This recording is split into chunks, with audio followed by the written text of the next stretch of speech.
Oh, look at that. It's going to record without having issues. He did his randomizer for, what's that shit called? Elden Ring. He did his Elden Ring randomizer yesterday. Okay. And it's funny, Mitch, because like it's a mod where they randomize literally every enemy in the game. And so enemies that you expect to be in one spot might be completely different from the enemies that are actually there. Like it was funny because there was a turn that he made where he was walking into this this court or this castle, this like throne room or whatever. And it's supposed to be like not an easy boss, but like not exactly a difficult boss either, right? But he makes this turn and it ends up being one of the like harder bosses in the actual game if you don't have the appropriate weapon or whatever. It was just a really funny moment. Rhymer timer. What's good, big dog? What it do? What it do? Mitch, we got a packed show today, bro. I was thinking about it. We got a lot to talk about. We got a lot of fucking. Oh, we got to talk about Dragon Ball Z too, as well. We got to talk about Dragon Ball Z. We got to talk about Vinland Saga because let me tell you, it's gotta be up there and pretty good, like top 5 like best first season of an anime. Oh, absolutely. I thoroughly enjoy. I'm talking what's it called, like AOT level, dude. I'm trying. Can I hold on? Let me walk it back real quick because I'm trying not to use that exaggeration so much.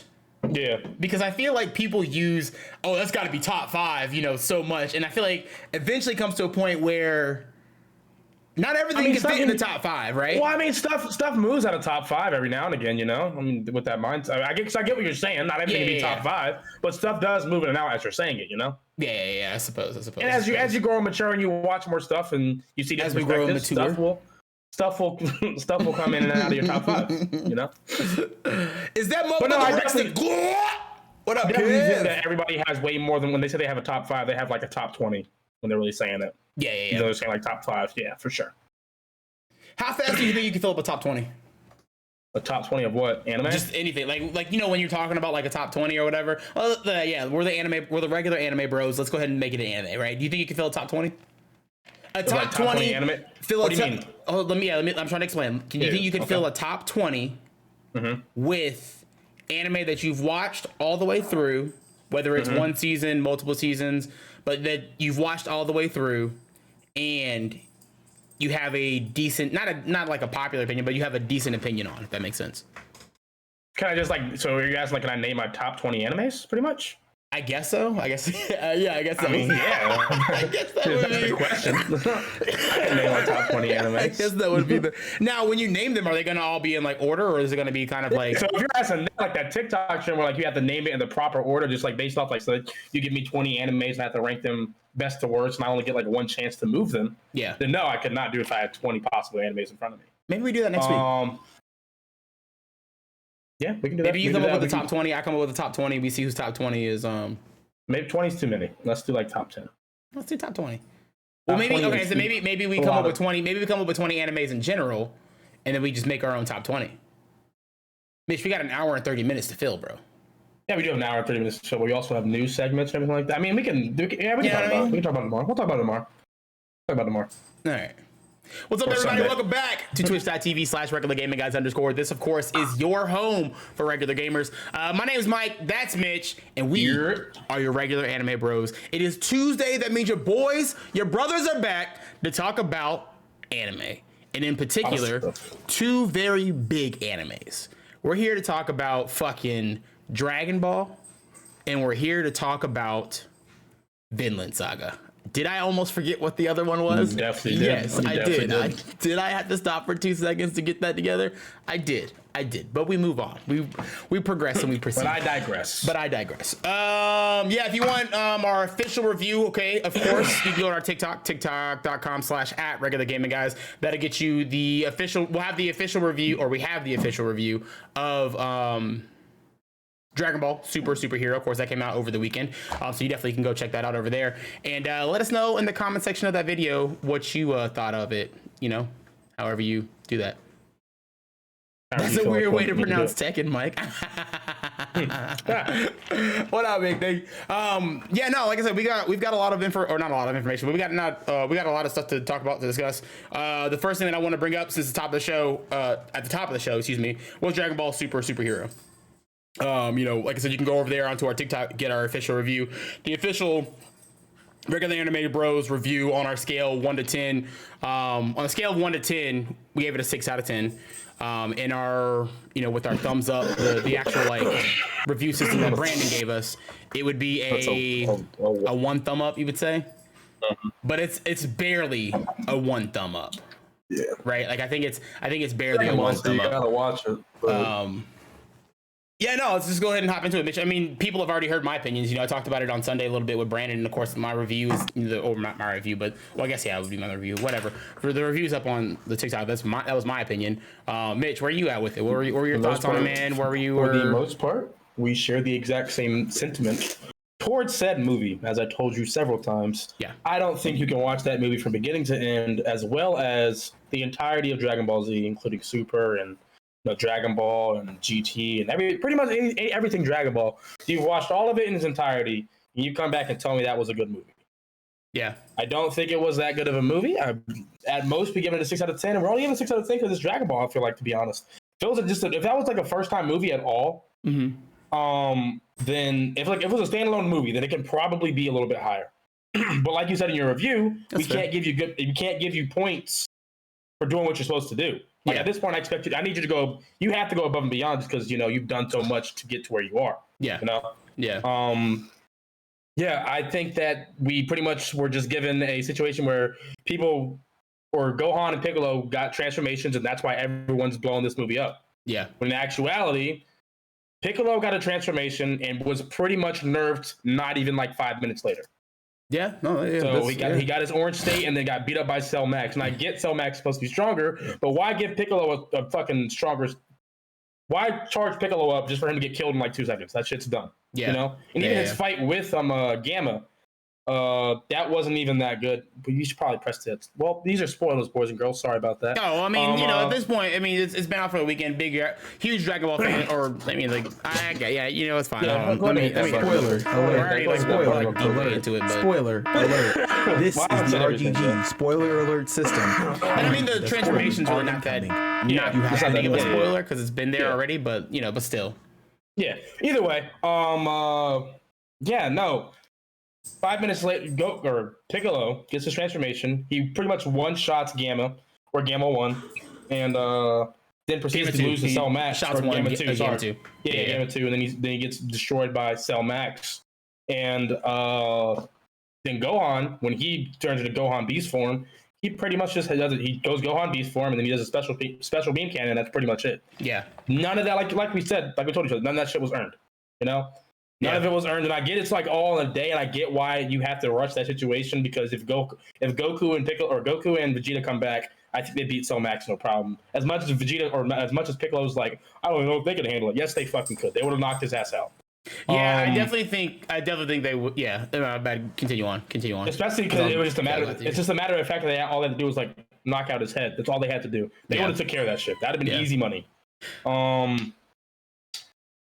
Yeah, it's just there's as you talked about too. I mean, the more I thought about it after we saw the movie, we went home and I sat down with it. Like there was a lot of moments where they really did dumb down the characters, like the Piccolo situation where he's like, "Oh, I forgot I could go big." Yeah. Why would you? How do you forget? Piccolo's like one of the smartest characters in that entire series. Piccolo is isn't just one of the smartest characters. Piccolo is like the smartest character in the entire show. There's no way you say you forgot you could do that. Yeah. Yeah. I would have took it something like he said. I would rather him be like, "Oh, I didn't think I needed to do that," versus him saying he forgot. Yeah. Both answers suck ass. But if we're gonna pick one, I'd rather him say, "I don't feel like I have to." Versus him saying, I would have rather something along the lines of like, "I haven't done that in a while." Yeah, I may not be able to do it. I haven't done it. Yeah, I'll take that even. Yeah, and then because you know what's great about that? Because you know what's great about that, right? What's great about that? If Piccolo says, "I haven't done that form in a while, I may not be able to hold it." What that means is when Piccolo finally goes big, it makes sense why his power wouldn't be as strong because he's using all of his power to focus on keeping himself huge, right? And that doesn't nerf your that doesn't nerf the transformation. That keeps the transformation at the same level that it was because they've already done a good job of establishing how strong Gamma 2 was, and the fact that he can knock out Gamma 2 in one shot, and then it makes it okay that like, well, damn, if Piccolo can't hold him in like it just makes it more sense. It just makes way more sense going like that. Absolutely. But anyway, and then you have fucking the situation where we have fucking Goku acting like mental training is not anything. When Goku knows for a fact what mental training does. Yeah. Yeah, it's just across the board. The entire final part felt rushed. And I get why you have to rush it because you only have like a set number of hours with Goku and Vegeta before they come back and everything like that. And then I thought we could have did without that entire Goku and Vegeta them being on Weech's planet in general. We didn't need any of that. We didn't need that entire thing, yeah. We didn't need any of it. Yeah. So that's another like 15, 20 minutes that could have been used as screen time for Gohan. Because again, the movie was supposed to be about Gohan, but if you go back and watch that movie, it's probably like he's probably in that movie for like maybe 30 minutes. I could be underselling it in terms of how much he was in the movie, but I don't remember seeing him. I remember seeing Piccolo in that movie way more than Gohan. No, they definitely focus more on. I mean, like I said, they focus way more. They have more emphasis on Piccolo than they have on Gohan, and exactly. And what's even worse about that, right, is that it's not even a emphasis on like where Piccolo. I guess it is kind of an emphasis on where Piccolo has been as a character, within the last few years or whatever. But like, I don't know. It's an emphasis on Piccolo, but we don't really get anything more out of him aside from more jokes about dumb plush animals and, Piccolo's got a house, right? Mm-hmm. Like he's got a house right now or a house now, right? Like it I don't know. We didn't really get much from our time with these characters. And, it sucks that like, I know how happy people are, and you're right that the big reason why this movie is being so bigged up right now is because people are just so tired of not seeing Piccolo and Gohan with anything. Transformation. Yeah, and now we're finally getting something that it's kind of one of those things where it's like, we're just happy that we've got anything from them. Beast form looks dumb to me. I'm sorry. It looks, the concept is cool, but I think his hair. His hair makes it stupid. His hair makes it really stupid. He has it. It's very, very big. It didn't need that. He could have just kept his same hair and just had it all white. That'd have been cool. With the red eyes, I think the red eyes is a nice touch. Yeah, I mean, if you don't give him red eyes at that point, it's just Ultra Instinct. Yeah. Yeah. But again, that going even with that form, that like we said as we talked about at the theater, that was unearned as fuck. Yeah. Gohan, based off what I've seen from that movie, Gohan didn't work out. Piccolo said it himself. Gohan had been working out for like 6 months. He hasn't been doing anything to train. He's just been working his ass off. If that's the case, why couldn't he use Beast form when he was in fucking Tournament of Power? He should have been able to use Beast form in Tournament of Power. Because he should have been. That had stakes, It wasn't like he wasn't going to lose Videl or anybody like that back home or his mom or anything like that. That had stakes, but he didn't do anything else outside of is what's it called for him? Is not Ultra. Is Potential Unleash. There it is. Potential. Outside of that form, he didn't do anything else. Yeah. So why did he not use it then? Is my question. But of course, we can't get this shit answered.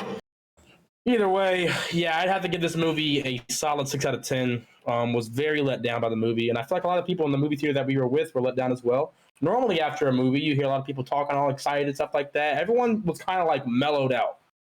Yeah, it's like that. They were I think everyone in that theater was let down for the most part. Yeah. Again, it's not the worst movie of all time.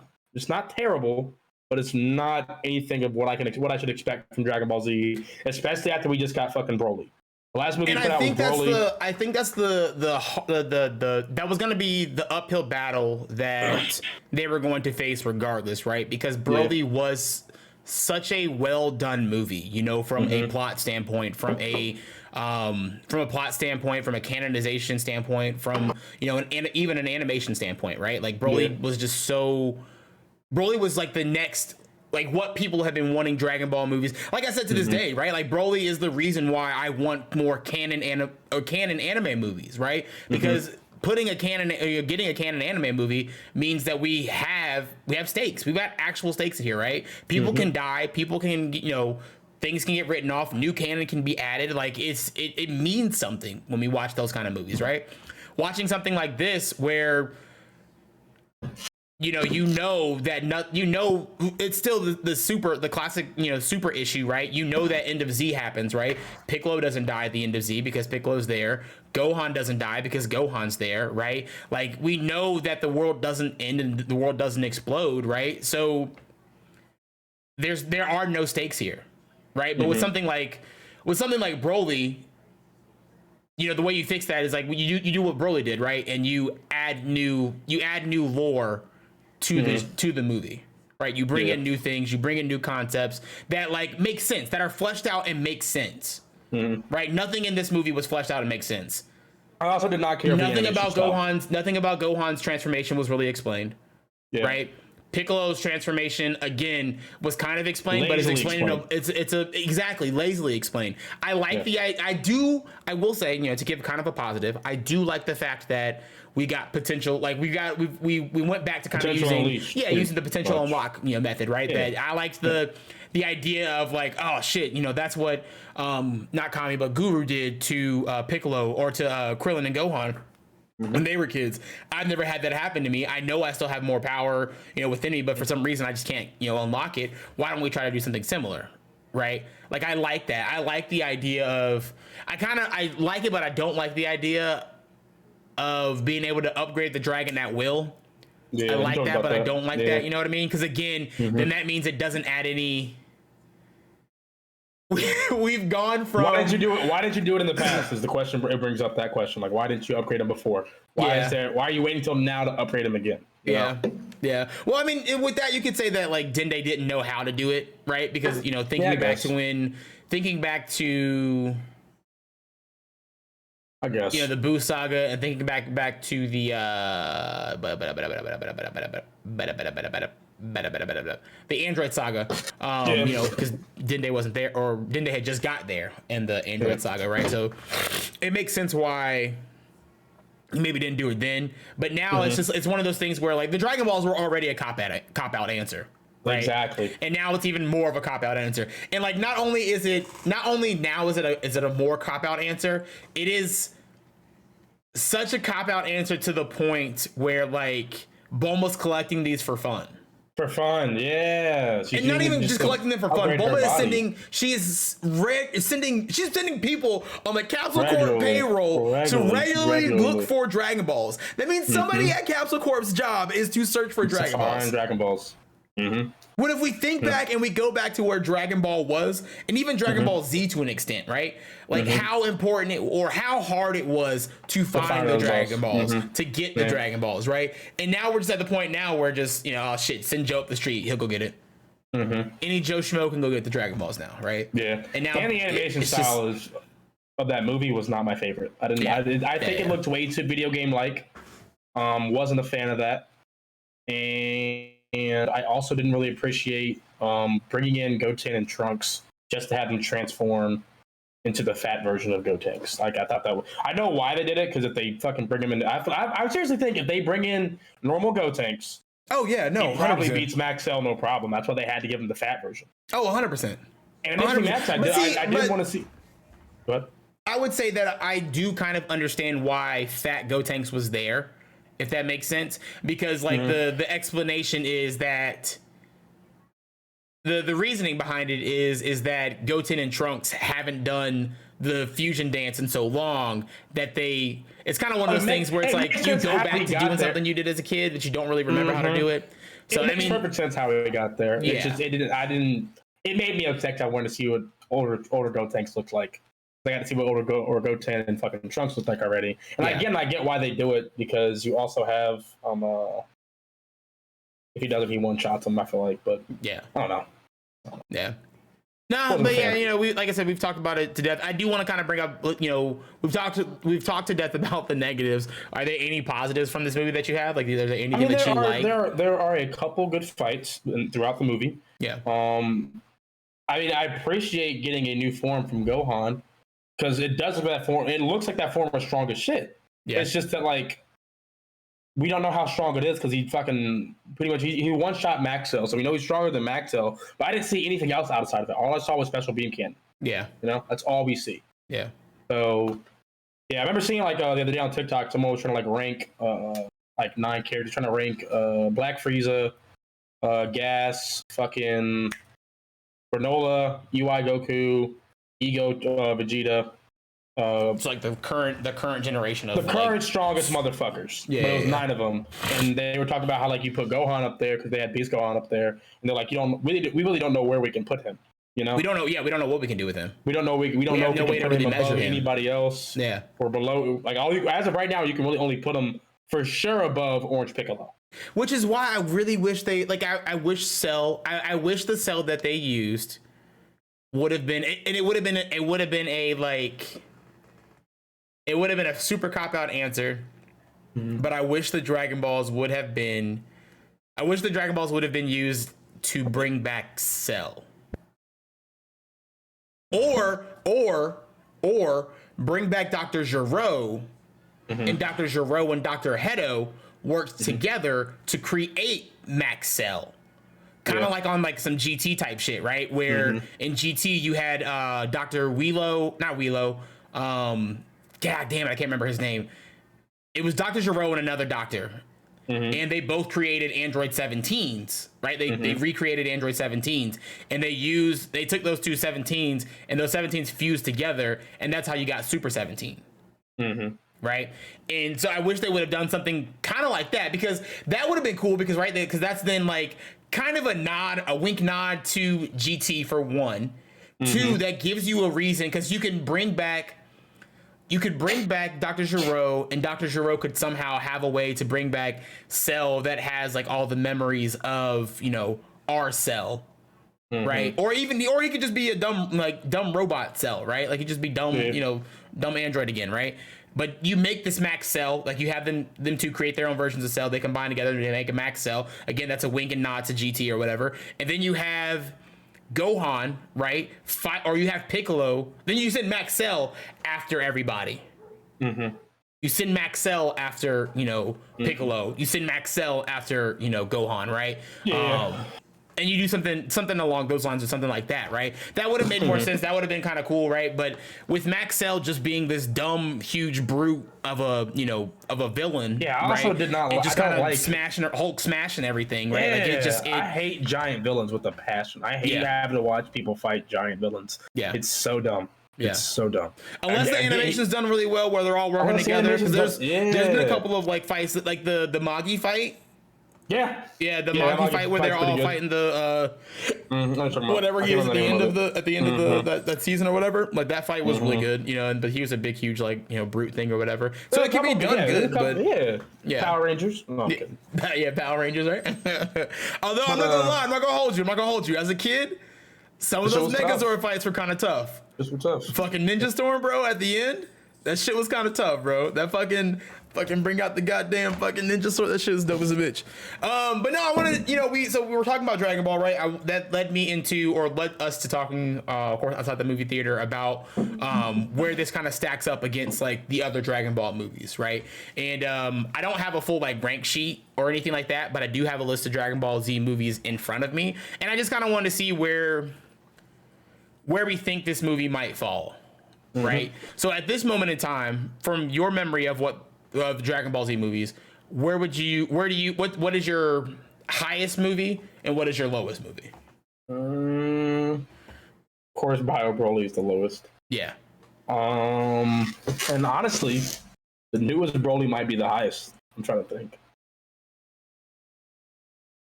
Yeah, I think it would be the newest movie is currently my top one, and then the lowest would be Bio Broly. Okay. Can you give me?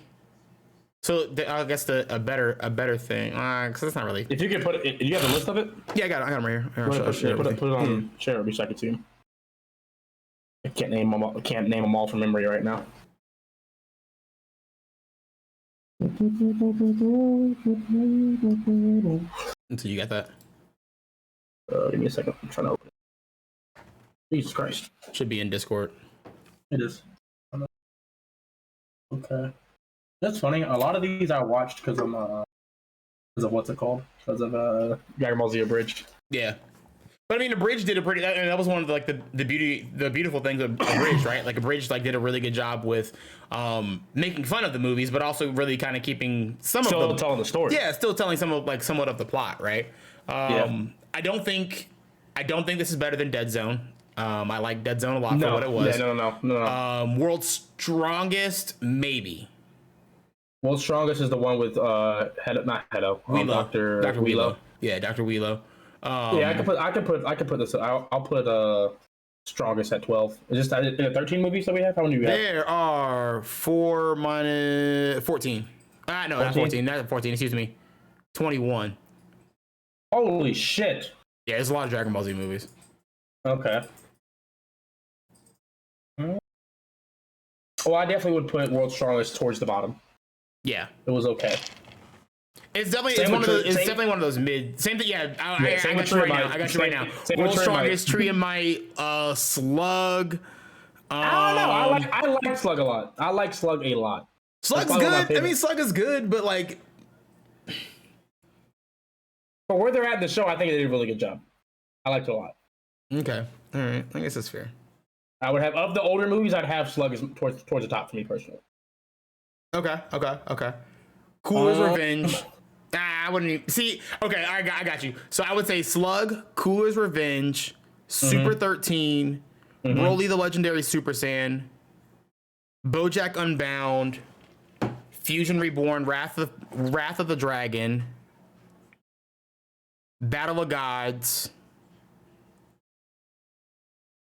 and Path to Power. I would say that's your midsection. Yeah. That's definitely your midsection. Your bottom movies would be The Return of Cooler. Return of Cooler, Tree of Might. But see, even for me, I kind of like Tree of Might. Tree of Might was okay. Yeah, your bottom movies I would say would be World's Strongest. Let's see. World's Strongest, Resurrection of F, Bio Broly. And that's it. Yeah, that would make up my bottom 3. Mm-hmm. And I think of those, because Resurrection of F was also kind of like that movie kind of pissed me off also. Would you put so what was your bottom 3? Bottom 3 was Cooler's Revenge, or The Return of Cooler, excuse me. The Return of Cooler, Resurrection of F, and Bio Broly. Bio Broly is the bottom of the bottom, obviously. Then I would have to say, honestly, I would say Resurrection of F was the next one. And then I would say The Return of Cooler. Because at least with The Return of Cooler, you had that cool ass scene with Piccolo, or not Piccolo, but Goku and Vegeta, yeah, fighting against like a fucking not magnetic, but like, you know, metal fucking cooler inside. Even if it did become like a big boss versus big boss kind of thing. I would have to still. I'm different in that regard. I'll put Revenge Cooler below Resurrection F. I didn't have a problem with it that much. I don't have that much of a problem with that movie. But I will put this last movie, Superhero. That's right. That's number 20. That's not. I'm not putting that above. Right. I'm definitely not putting it above Resurrection F. I can't. I just didn't. This movie, honestly, this was the most let down of a movie that I've watched, an anime movie that I've watched in such a long time. Yeah. Like it really did make me upset because there was too many flaws. And again, I feel like if you don't get Gohan or Piccolo to get power ups, that's the only thing that saved that movie. That's the only reason why that movie's on a 4 right now, in my opinion. But see, I feel like the same thing is true of Resurrection of F. In my opinion, I feel like that's the only reason why Resurrection of F was cool is because we got Super Saiyan Blue. Yeah. Because Gohan shows up in Resurrection of F, gets washed. I guess we could. Piccolo shows up, gets washed. I guess we could put them in ties. I guess we could put them in ties then, if anything. Put them in ties. We'll put those in. Which one would you rather watch right now? Resurrection of F or Resurrection of F? Resurrection of F. Really? I'd rather watch Resurrection of F. That's crazy, dog. Dude, I also genuinely do not like the animation style. I don't like it. Okay. It looks straight up like a video game, and especially after I got the fantastic animation style that was fucking Broly. Yeah. I would love to have saw that again. You know? Yeah. It just looks like I was watching a video game. And I get, like, because you talked to me about it, you're saying, like, it helps speed up the process of, like, them animating. They can focus more on the story, which makes that even worse, in my opinion. Because if you're able to animate that faster, and that's still the bullshit story you gave me, that's way fucking worse. All right? So, yeah, I wasn't a big fan of the animation style. I'd rather you guys just gave me the better animation style, give me that whack-ass story, and maybe I would give your movie a 7 out of 10 instead of a 6. I think that everyone who's saying it is a good movie, all these big-time creators are saying it's a good movie, because they have to say it's a good movie. All right? Yeah. We ain't got call him 2 out, million Mitch. followers. Fucking we call ain't him got 2 out, million Mitch. followers. Call him out, All right? Mitch. So we can say what we want to fucking say. Anybody gonna sue us over nothing. Call him out, Mitch. That movie we ain't was sold not out good. yet. We ain't sold Hell out. no. Now if they gave us, when we get some money, hey, we might sell out. We might. I might gotta. But right now I ain't on nobody's payroll. That movie was trash. The movie was right? trash. The movie was trash. So yeah. It still stands. It still stands. I like, so after we went and saw that, I posted on Twitter. I was like, bro, this is probably got to be. It's got to be in the top 5 of worst Dragon Ball Z movies of all time. And I definitely don't think it's. I don't think it's at the. It's not the worst. It's not the worst. But it's definitely in the top 5. But it's at like the bottom of the. It's like 4 or 5, right? If we're saying 1 is the worst and 5 is like the not as worst, but it's still not good. I'll give it 4 or 5. Yeah. Yeah, I would put it at 4. I mean, like I said, I could swap it between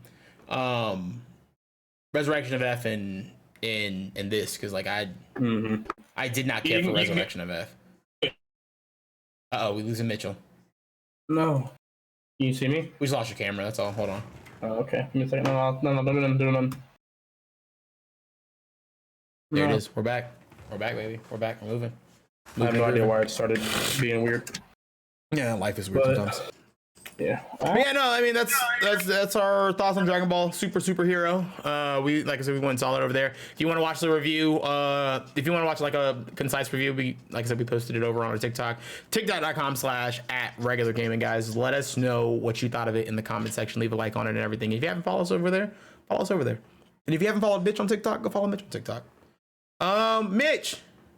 I guess with that being said, bro, let's hop into the meat and potatoes of today, which is potatoes. The Vinland. I should have had this already open, but I didn't.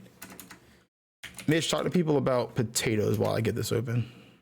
Why are we talking about potatoes? Just what exactly about? What was your and Brandon's fucking argument about potatoes? All potatoes are the same, right? I told him that all potatoes taste the same. Yeah, for the most part. I can agree with that. At the end of the day, they all become mush. Thank you, Mitch. They all become mush. They all taste the same. And what do we all do with the potatoes? What do we all do with the potato? You put them in something. You got some kind of cheese. You got some kind of bacon. You kind of got some kind of cheese. I said cheese twice. Yep. But you're doing something with it, right? It all fucking tastes the same, bro. Yeah. I got fucking Brandon over here. I got fucking savants like Mike in here. At the same time, though, you put something if you saute the potato, it tastes different. If that is your logic, though, can't the same be said for like different types of pizza? I never said it wasn't true. Okay, I rest my case. Fair enough.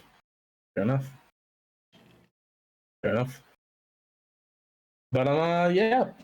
You get what you're done? Yeah, I got one. Let's go. Let's do this, bro. We're talking about Vinland Saga, ladies and gentlemen. For the last 2 months?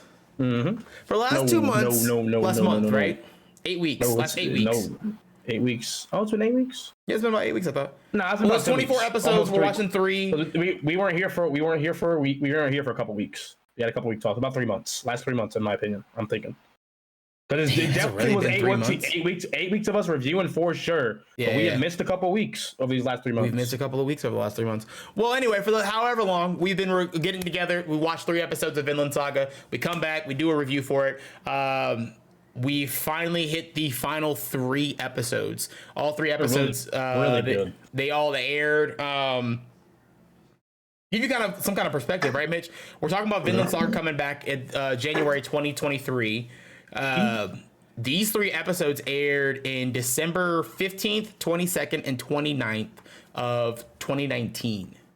Oh yeah, no, it's definitely been out for a while. It has been a brick since these movies. The English sub is. I wonder how long it's been. The English sub is on Netflix. That's how long it's been. Yeah, that's true. I mean, the English sub was hard to come, or the English dub was hard to get a hold of. Like the English dub has been out for a minute too, but it's been hard to get a hold of. Like you can't find it on Amazon. That's what I'm saying. You can't find it anywhere. That's my point. And so for it to get it has to be out for a while before it got into Netflix. Yeah. You know. But we get together, watch 3 episodes of Vinland Saga, then we come back and we talk about it right here with you guys at home. Hopefully you guys have all watched your 3 episodes, because let me tell you, these 3 episodes are a fucking doozy. Jeremy what's good, cuz Mitch. Here. Start off with you, big dog. Let me know what you think. What did you think of the last 3 episodes of of Vinland Saga? So we're gonna do this a little bit different, right? We're gonna talk about. I'm sorry, I know I just asked you to tell me that, and then I cut you off. But what we're gonna do is we're gonna talk about these 3 episodes. Then after we talk about the 3 episodes, we're gonna talk about what we thought about the season as a whole. Yeah. And after seeing the entire thing, who would you recommend it to, and why? Yeah. Okay. Ready? Go. What do you think of these 3 episodes? I really enjoyed all 3. Plain and simple. I know we say that shit all. I feel like we said that a lot. Yeah. But I got answers to a lot of questions in the last 3 episodes. I got my fights I wanted to see. Fucking Thorfinn got his ass kicked again. I didn't like that, but understandable. Yeah. And there were still just a lot of good emotional points throughout the last 3 episodes. Yeah. So I would have to give these last 3 just a brief flow summary. 2 thumbs up. Probably like an 8 out of 10. 9 out of 10. 8 9 out of 10. Only because I like more. I just want to see more action. But I got plenty of the action in episode 24. I got that's why I'm saying it can be a 9. Yeah. Because the final scene in 24 is fucking insane. Yeah. So. I'd have to agree with you. I think all 3 final episodes, of this season were like, we waited. Like I told you on the phone earlier, this was so worth the wait, right? Like, I remember like when we were, earlier on in this season, right? I remember sitting here thinking, I don't know. I don't really see what people are talking about with this show. Like I like it. It's good. It's not, but I don't think it's like that hyped up. Right. Yeah. I don't think it's worth that much hype because there's not that much action. There's a lot of like, a lot of dialogue. There's a lot of characters. There's a lot of like, politics that kind of happen within the show or whatever. A lot of hidden meanings and stuff like that. And it's just it kind of also felt like it was trying to be too smart for its own good, if that makes sense. But eventually, I want to say it probably started. It starts with that turn with GNU. Right, and then once it hits that turn with GNU, that's when it just the story really fucking picks up. Dude. Yeah, it just ramps up. The story really picks up after that. Yeah.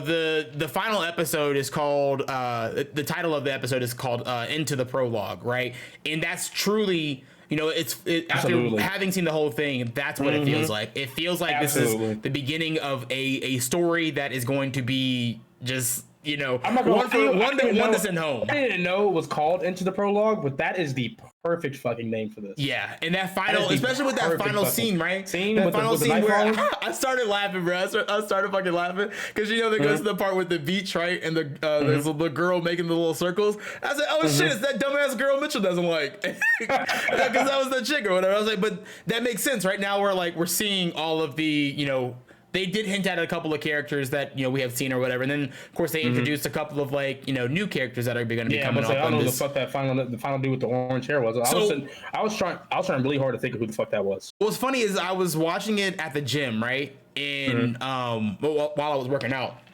and so I had it playing in the headphones, but I wasn't really looking at like the screen.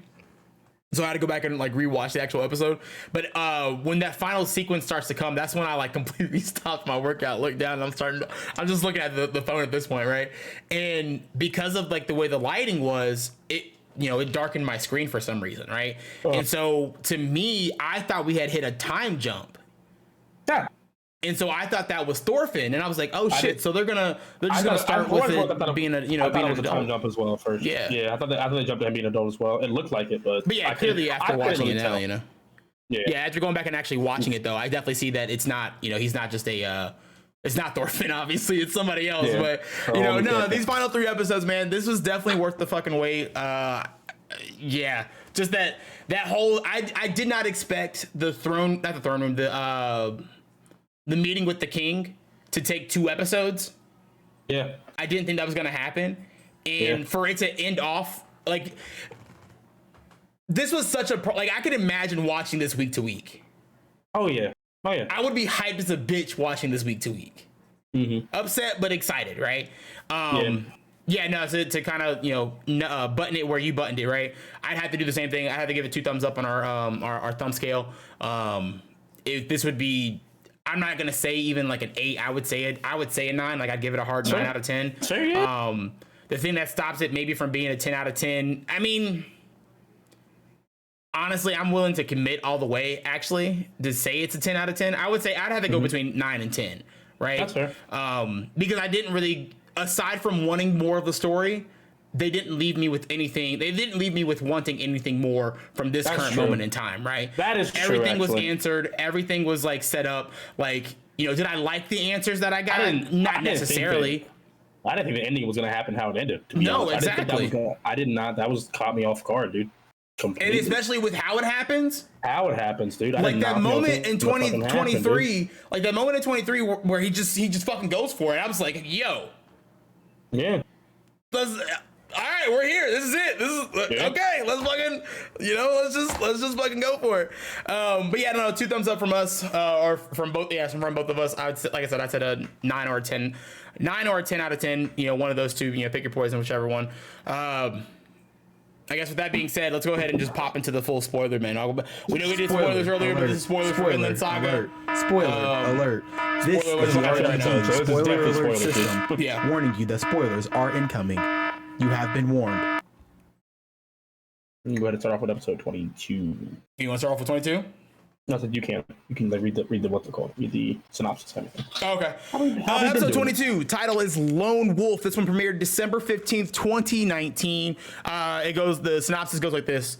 Thorfinn and Askeladd prepare to duel. However, Askeladd surprisingly throws away his sword. Thorfinn angrily attacks him, but he is no match for Askeladd, who has fought him over a dozen times and knows his moves and weaknesses. Askeladd beats Thorfinn into... Mitch, you still here? Yeah. Okay. Camera's off. Oh shit! Yeah, Why did my camera go off? I don't know. Askeladd beats Thorfinn into unconsciousness, and Canute stops the fight when Askeladd has delivered the winning blow. Askeladd then recounts his upbringing as the son of a slave woman who attracted the attention of his Viking father Olaf because of his fighting skills. He eventually took revenge and killed Olaf, but cast suspicion on another son who was executed for the murder. He details his contempt. There you go. Now competent. What is going on? That's your camera. That's the laptop camera. Ooh, that's a nasty camera. He details his contempt for the attitude of the Vikings who live only for battle, conquest, and revenge. He chides Thorfinn. I don't know what that means. He chides Thorfinn for having learned nothing while Askeladd exploited the boy for his own ends. Canute asks Askeladd why he supports him, and Askeladd simply replies that Canute is the one most fit to be king of the Vikings. This episode is how I knew that the other 2 episodes were going to be really good, because this episode had a lot of, like I said, it answered a lot of questions, right? Like, and this is kind of like this is also kind of the moment, you know, where I figured that Askeladd wasn't going to be with us at the end of this season.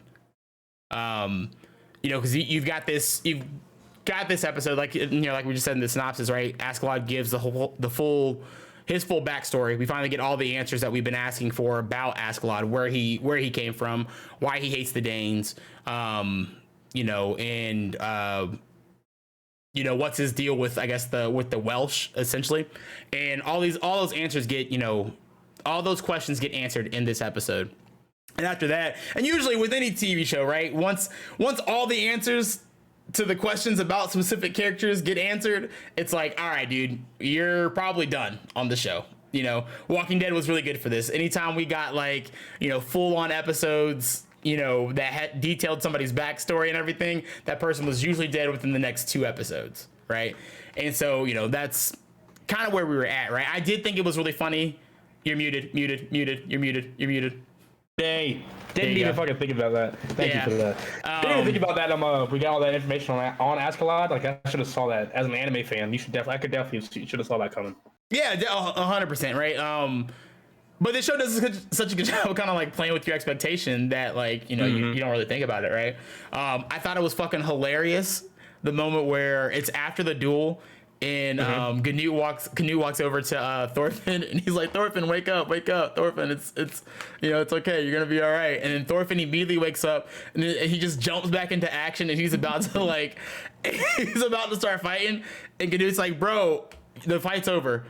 And Askeladd, or not Askeladd, but Thorfinn's like, why? Why'd you stop that? And he's like, bruh, You were unconscious, dead, bro. You were not, you were knocked the fuck out, bro. Like, you were not with us. You know, you were not here. That shit was funny as fuck. I thought that shit was fucking hilarious. You were not of this earth at the moment, dude. You were gone. I did like the and then the one thing that I really liked about this is it kind of answered it answered the question, why did Askeladd leave Thorfinn alive?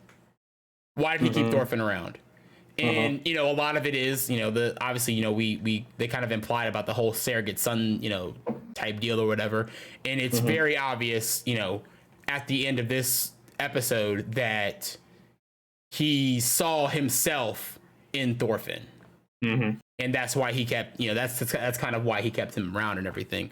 And because the way he talks to him, right? The way he talks to him at the end of the episode where, you know, Thorfinn's still like yelling and screaming about trying to come and kill him, right? And he's like, you know, bro, like, you've learned nothing from me. You've learned absolutely nothing from me. And from this whole story that I just gave you, this whole lesson that I just gave you, right? And it was very much like, it wasn't like him being a dick like he normally is, right? When he talks down to people or whatever. It sounded more so like father son type. Like, I'm disappointed that that's what you heard. Like, why did you, like, that's not the lesson that I was trying to give. I just told you this entire story and you didn't give a fuck about it pretty much. Yeah, you didn't catch any. I just went through this whole entire monologue about why you need to brush your hair properly and you didn't listen. Or why you need to vacuum the stairs. Or why you don't do that. Don't do that. But no, 22 is really good, right? Like, and like the animation obviously top notch. I think that Thorfinn got his ass beat. Oh, bro. He beat the dog shit out of that kid. He beat the fuck out of him. Like the part where Thorfinn goes to like swing and Askeladd like steps back, grabs his head, and just starts wailing the fuck out of his face. And it cuts the Thorkel and Ganut, and Thorkel's like, never mind, this fight's not even gonna like. He's like, it's in a battle. My fault. It's in a battle. That was on me. Like, this funny because like the immediate like he went from being hella excited about the fight to immediately just being like, oh shit, why am I watching this? What are we doing here? I did want to ask you a question. We haven't got there yet, right? I think we get there in episode 23. Do you think Thorkel knew about Askeladd and Thors? Them killing Thors? Yes. Yeah, he had to have. That's why Thorfinn wants to kill him. Remember in the episode, right? Remember in the episode, Thorkel asked Ganut, why are they doing this? And Ganut says, I didn't ask questions. I just told them that I just agreed to being the witness. As long as they agreed to stop. That's a good point. Yeah, maybe he doesn't know about Thors. Yeah, good point. And my other question would be, do you think that Thorkel would have fought Askeladd had he known if that? If he knew? There's a chance. If he knew that Thorfinn wants to be the one to avenge him, he wouldn't have. Yeah. So, yeah.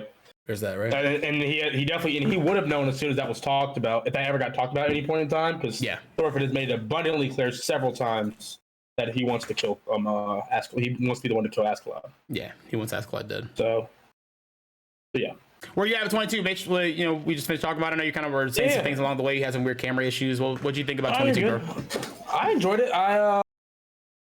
Thorfinn really just gets his ass beat that episode. He gets his ass beaten and a lecture, pretty much. He gets that fathered up real quick. Episode. Real fast. And I feel like that was the beginning of him after being told the story and Askeladd being like, you didn't learn shit from me, is where we finally really see the switch moment that we've been waiting for this entire time. Yeah. You know? Not perfect. It's not perfect. Clearly, he still wants to, if you're watching the end of episode 24, you still see him like, I'll be the one to kill you, yada, yada, yada, yada. You know? But I think it's when you first start to see the actual slow turning of the switch, you know? Yeah. So, yeah, I enjoyed it. It answered Askeladd. It gave me answers about Askeladd's past. Yeah. That I wasn't like, I didn't need it for sure, but it was nice to have it answered. Yeah. So I wanted to ask you real quick, you brought up kind of what happens at the end of 24, right? Where Thorfinn and is talking to Askeladd, trying to plead with him and everything about stopping dying and everything because he's gonna be the one to kill him.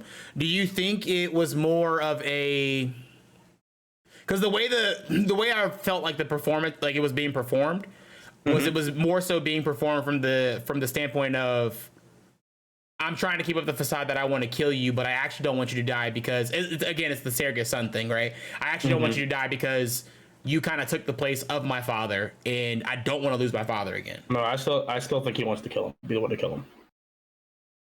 All right, fair enough. I still think he wants to be the one to kill him. Fair enough. Anything else in 22? Nope. No. Well, that's going to lead us straight into episode 23. This one's titled Miscalculations. This course aired December 22nd, 2019. Synopsis goes like this. While in York, the King Sweyn convenes with the Imperial Council, but the situation is tense among the Danish leaders following the assassination attempt on Canute. Of course, if you remember, what they're talking about here was, the faulty assassination attempt that Canute, or not Canute, but Askeladd put together to make it look like somebody tried to have the king killed, and he just left, rumors fly about, and everybody assumes that like the king wanted to try to kill him, when in reality the king does want to kill him, and so there's that, right? Sweyn addresses the elders of Denmark, and after announcing the successful Viking conquest of England, he openly praises Canute and Thorkel. He hands control of Mercia.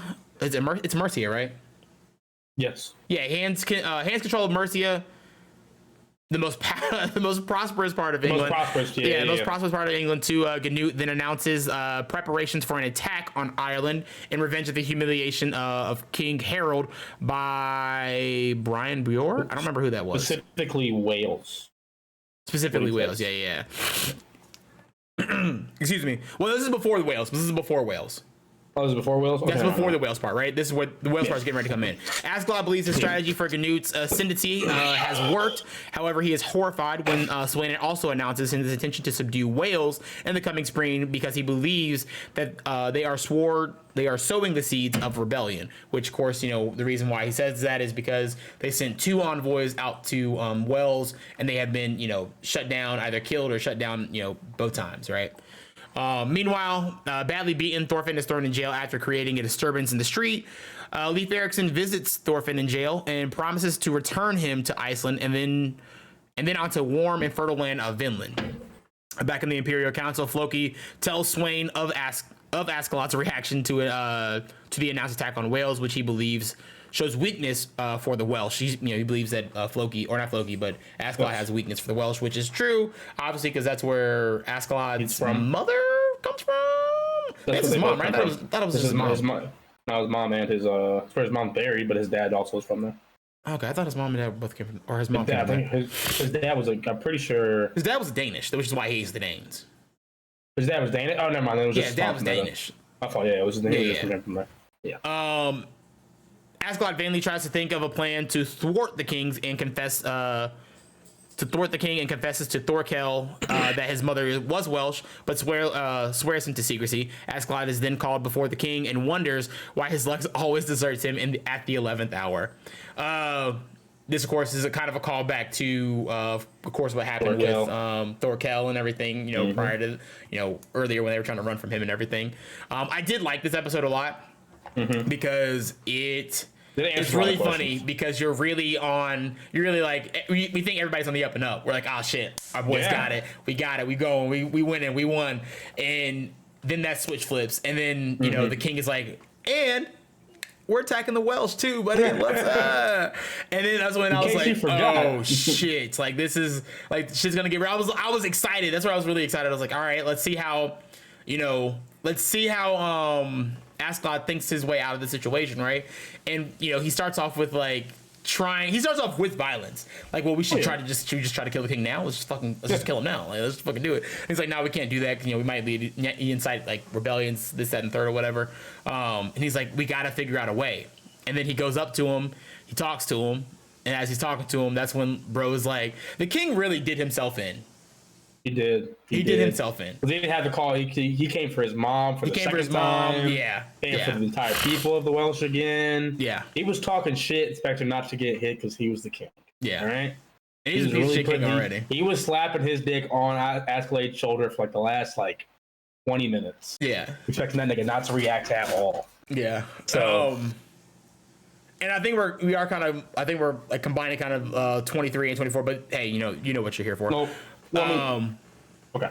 But because this is the beginning of the talk, whatever they come up or whatever. I really want Floki to get his comeuppance. What? His what? His comeuppance. Oh, I want revenge. Yes. Yeah. I want revenge for Thor's. Yeah, I want somebody to beat.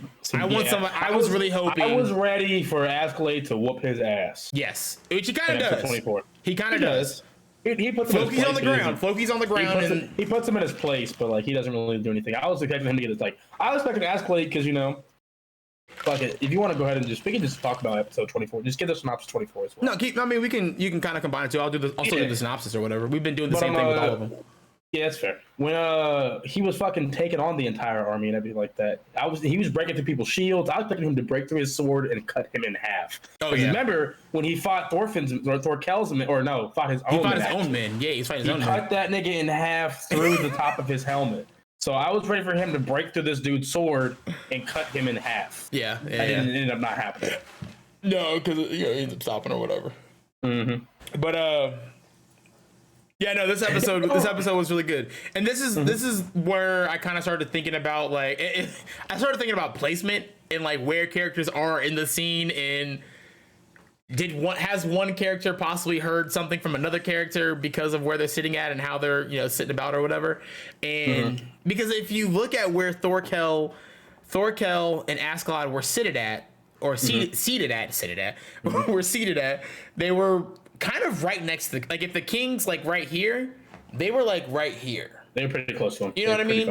And so I was like, did they not hear? Because there's a conversation. Yeah, because there's a moment where Askeladd's, and I think it's in episode 24. But there's a moment where Askeladd talks about. He's actually talking under his voice. Not Askeladd, excuse me. Thorkel. He's like, that little silver tongue fox or whatever. He's found a way to weasel himself out of this one, right? And of course, to us it sounds like it's out loud, but it's probably not that loud. They're probably not talking on the top of their lungs, Oh no, Thorkel seems like he talks really loud. Yeah, but I don't think he's gonna say that part out loud on purpose.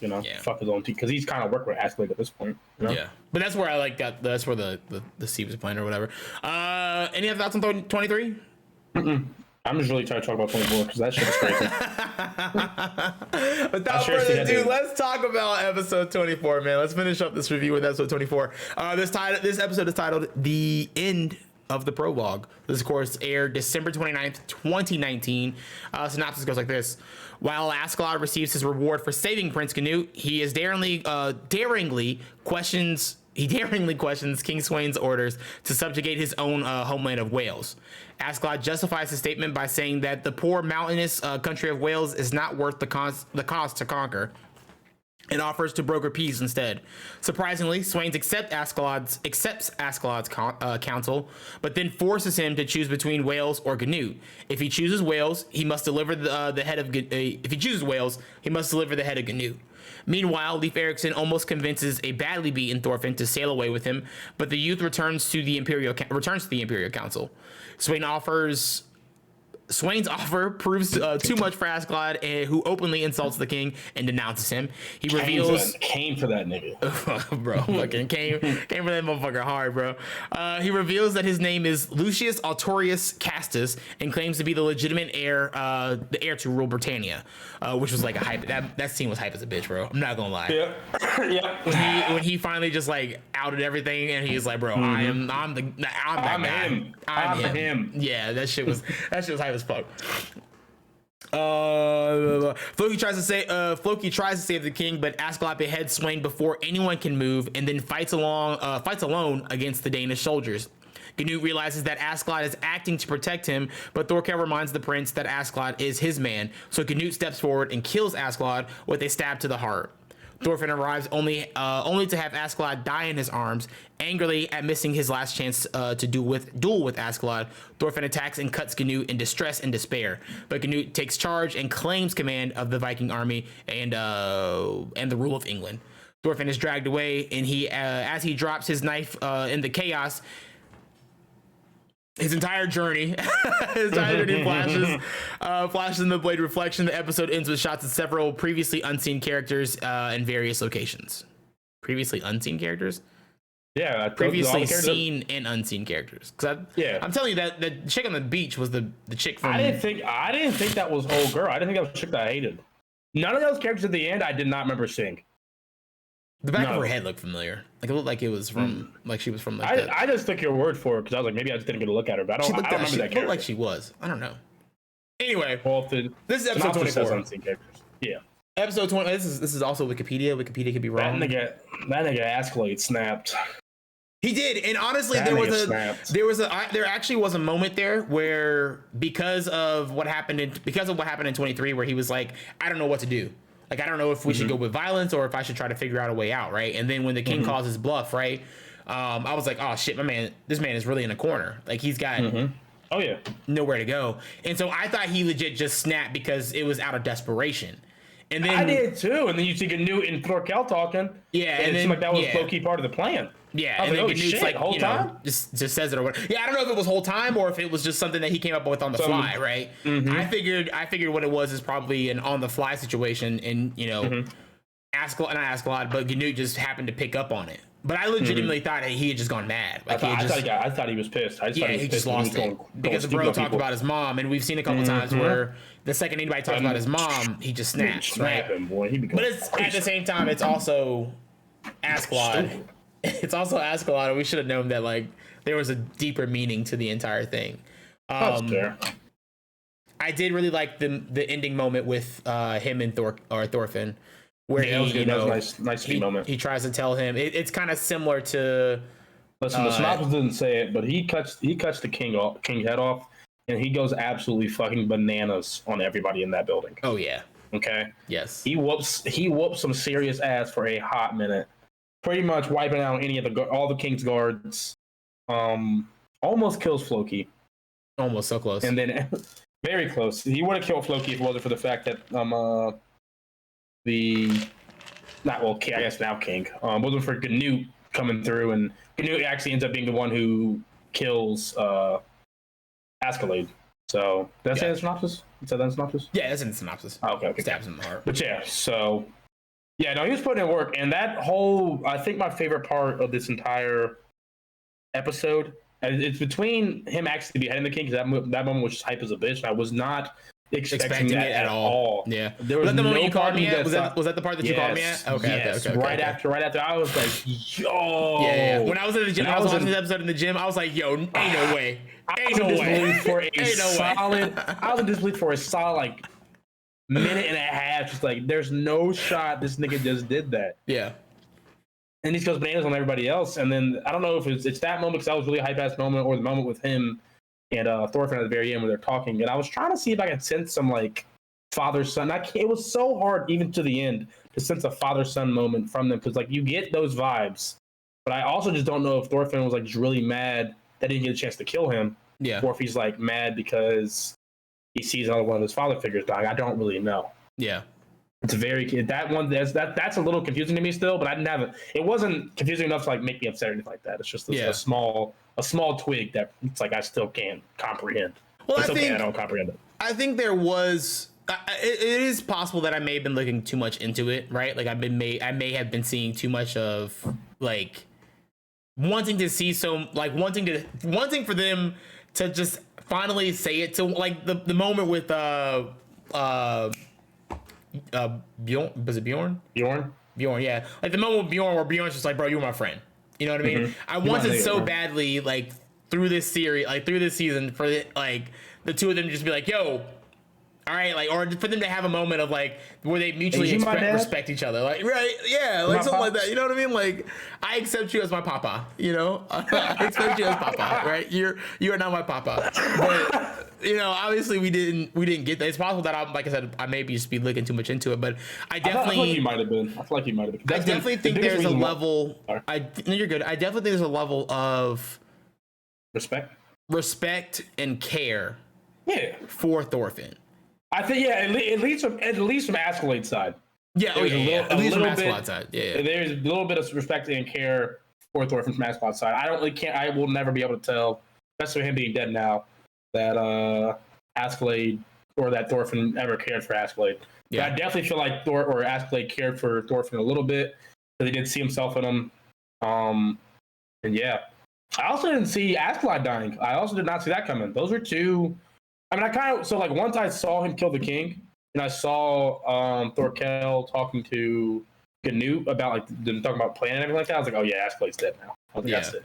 Someone's gonna have to kill him. I mean, there really was no way out of like Askeladd not dying, like whether it was like now or later, because Askeladd, you know, sure just because of his like heritage, right? Because of his heritage, he technically thinks that he's the true king of Britannia. So it's like, you know, obviously, even if you're following Canute, right? Like you're still gonna have like this kind of like, well, I think I could probably, well, I don't know, maybe not, right? Maybe not, because maybe he truly believed that Canute was the better fit, right? Was the better king. Like he truly believed that Canute was the better king. So, you know, who knows? Maybe there wasn't any kind of like, there would never have been any kind of like, I want to grow, or I'm not grow up, but I want to, you know, I want to be king. You know, I eventually want to be king, right? I want to be a Toys R Us kid, exactly. You know, those are the true kings out here, right? But yeah, no, 24, spectacular episode. It felt like a lot like it felt a lot like watching an episode of like a really good episode of Game of Thrones, where like I just had no idea what the fuck was about to happen next, who the fuck was gonna die, if somebody else was gonna die. I even liked the whole. Thorkel is so funny to me because it's like, you know, he's such this like if you don't really pay attention, I feel like in the show, if you don't really like know Thorkel, right, he comes off as like this brute, this big old brute who doesn't use his head at all, doesn't know shit, right? But in reality, he is probably one of the more intelligent characters in the show, and like not even just from like a like battle perspective, but from like a, you know, a leader role, right? And understanding politics. He may not like politics, but he understands how politics work, right? And I really liked the whole moment where, you know, he wanted to kill Askeladd because Askeladd killed, you know, the king, and obviously Thorkel wanted to kill the king himself. And he's like, he looks at Canute, and Canute's like, you know, when he calms down, you can go ahead and kill him. And then he's like, "No, you have to be the one to do it. Yeah, you're the one that's got to do it, right? You got to put down the rabid dog, man. That's on you. The owner has to put down the dog or whatever." And then there was that scene, right? Then he goes and he does it, right? And then there was also the really nice scene where, you know, Canute's kill has now like stabbed Askeladd. Askeladd falls or whatever, and Canute's freaking out because, you know, this is his first time killing somebody. Yeah, and he keeps him up. Yeah, and he's about to fall back, but you know, stand tall. Yeah, it was another really like kind of hype moment, man. Like it was another like, you know. Like shit, and then like when bro, I just love when Canute feels himself, bro. And then when when Floki was trying to like, I still feel like Floki is still like up to some shenanigans. I still feel like Floki is going to try to get the other brother in charge. You get that vibe for sure, absolutely, because like you can kind of tell when Canute was kind of talking, not really talking shit to Floki. Yeah, but he picked the crowd. But he was kind of talking shit to him. He was kind of talking his shit, bro. He was kind of talking his shit, bro. Country now, motherfucker. Who you think the real king is? Let me tell you who the real king is. Let me tell you. Tell me your honest opinion. What you mean by that? That shit was hype as a bitch, man. I enjoyed that moment a lot. Yeah, no, and then, you know, obviously the end of the episode. What do you think? What are your... Okay, let's go back to the original two questions that I was going to ask. So now we've talked about the synopsis. We talked about the episodes. What do you think about season 1 in total? Fantastic. Very, very, very slow start. It has its down moments, but every anime that's 24 episodes is going to have episodes where it's... I don't think I've ever watched an entire series where 24 episodes of an anime. I sort of like Full Metal. That was so good. Full Metal is just a fucking... That's an outlier. Full Metal is an outlier. Every single episode that is... That's such a fucking good episode series, dude. I fucking love that series. I'm trying to think of anything else. Yeah. I think it's just Full Metal. There's definitely like one or two more in there that I can't think of right now. Oh, fucking... Kill a Kill? Akame got Kill? Akame got Kill? Yeah. That's a pretty good one, too. I'd say Akame got Kill, but Akame got Kill has some slow episodes that are like... Yeah, it does. Slow episodes. Yeah, that's true. Either way, that's not the point. My brother died. Yeah, that whole series is crazy. That whole series is insane. Wow, man. That whole series from start to finish. If you ever want to watch an anime that you don't know what's going to happen next, Bruh. Watch that. Bruh. Watch that shit. And the old girl with the scissors. When the old girl with the scissors died, bro, that shit was fucking nuts. But you don't expect any of the deaths from there. You're not expecting. You're expecting they get you emotionally attached to everybody too. Is the craziest part about it. Yeah. But yeah, no. From overall, I'd probably give it a solid 9 out of 10. I thoroughly enjoyed this entire series. It definitely, like you said, when we get to the Knut's part, it's when it for sure picks up. So the story is still good throughout, but it gets really good at episode like, what is that, 15? That is Out of the Cradle, so that's actually episode 18. 18? Okay. Well, yeah, the last 6 episodes really fucking good and make the first 18 episodes worth it. A lot of good fights in there. They don't have any match powers. Well, I don't know. Thorkel might that we don't know about. Yeah. There's no way he's throwing trees. Yeah. Like, he's throwing trees. So I think that nigga has powers. But there's a lot of good fights, a lot of good animation. It's fucking wick. So animation style is fantastic. I don't really have any problem with any of the music throughout the entire thing. Yeah, solid 9 out of 10. Both openings. Oh, I wouldn't say the endings that I don't really pay attention to. The openings are pretty slap. Yeah. Opening 2 definitely grew on me. Definitely took a little bit. By the end of it, bro, I'm hyped as a bitch. Which is crazy, right? Because I was sitting there, I was like, why did this take so long to grow on me? This is a banger, dude. And I was listening to it like, this shit. I was like, why did it take so long for it to grow on me? This is a banger, dog. Fucking absolute banger. Yeah. But, yeah. So solid 9 out of 10, 2 thumbs up. Enjoy that. Yeah, I would have to say the same thing. I think of this this first season as kind of a parabola, right? Starts off really hype, really exciting, and then it slows the fuck down. I like that term. Thanks, man. It's parabola. Yeah, you know. There you go. I was thinking about it as you were talking. I was like, what am I going to say? How am I going to say this? But then again, like, you know, at 18, right? 18, it ramps right back up, you know, and it takes off and it keeps going. And that's not to say that there aren't like some high moments in between, right? Throughout in the low quote unquote episodes, there's still a lot of hype moments. But there's a lot of good things. You know, a lot of good things. It slows down after Thor's death. It slows down a little bit. Yeah. No, there's still moments while it's slowing down, but it definitely does slow down a little bit, and then it picks back up. By episode 18, you're just fucking. It's great. It's fantastic. And it kind of slows down. Like, it makes sense why it slows down, right? Because it builds up Thorfinn. Right? It's meant to build up Thorfinn and who Thorfinn is and why he is the way he is, and not even just Thorfinn, right? It's meant to build up like who who Askeladd is, who Bjorn is, right? And who his men are and it gives you a better picture of what this entire situation is. But I will say at the end of the day, they're slower episodes, right? Like, they're slow episodes. They're slower episodes.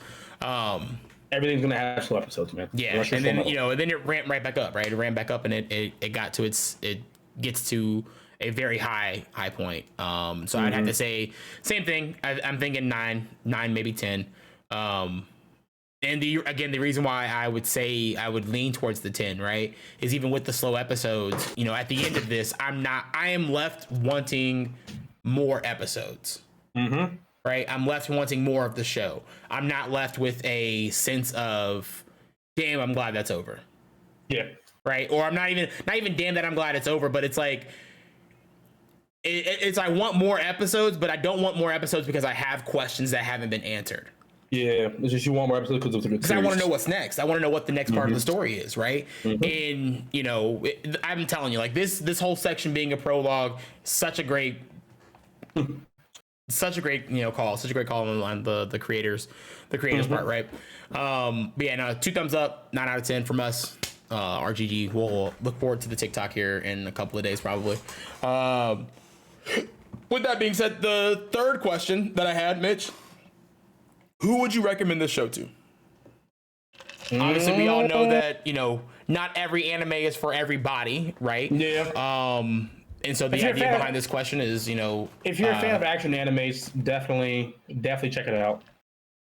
If you watch for storyline, the storyline's very fucking good. Again, it gets slow in the middle, so the storyline there is kind of like but it picks up by the end and all your questions are answered. So I would still recommend this to people who watch anime based off your stories.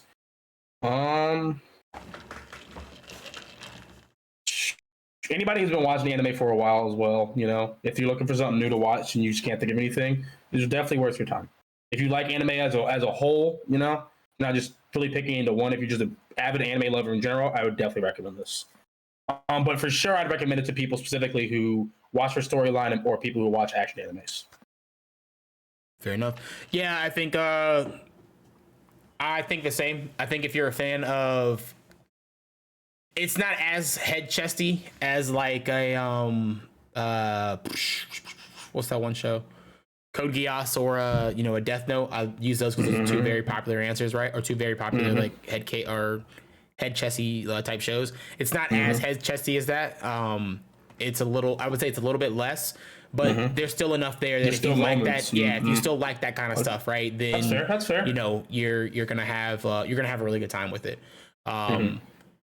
I don't know if I could recommend this. I mean, I if you're a fan of stories, like right, if you're a fan of stories and you like watching, entertainment, not even just anime, right? If you like watching entertainment for a story and you're cool with like you're trying to find something to watch, this may be a good entry point for you for anime, right? Because there are a lot of animes that are kind of like historical type animes that are kind of grounded and not as over the top, flashy, magic-y based kind of type this shit. Would be a good. This definitely would be a definitely. Well, it's a definitely voice. This would be a good anime for people who are trying to enter into anime if you're into stories, because you have that. You have the. It's. I think it's historically accurate for the most part. Yeah. Don't quote us. And then don't quote us. We're stupid. Yep. We're regular guys over here. Yeah. And then there's not a lot of fan service. Yeah. That's one of the biggest things with like a lot of people trying to get. When you recommend an anime to somebody, if you're a big anime fan, that's something you legitimately have to take into consideration.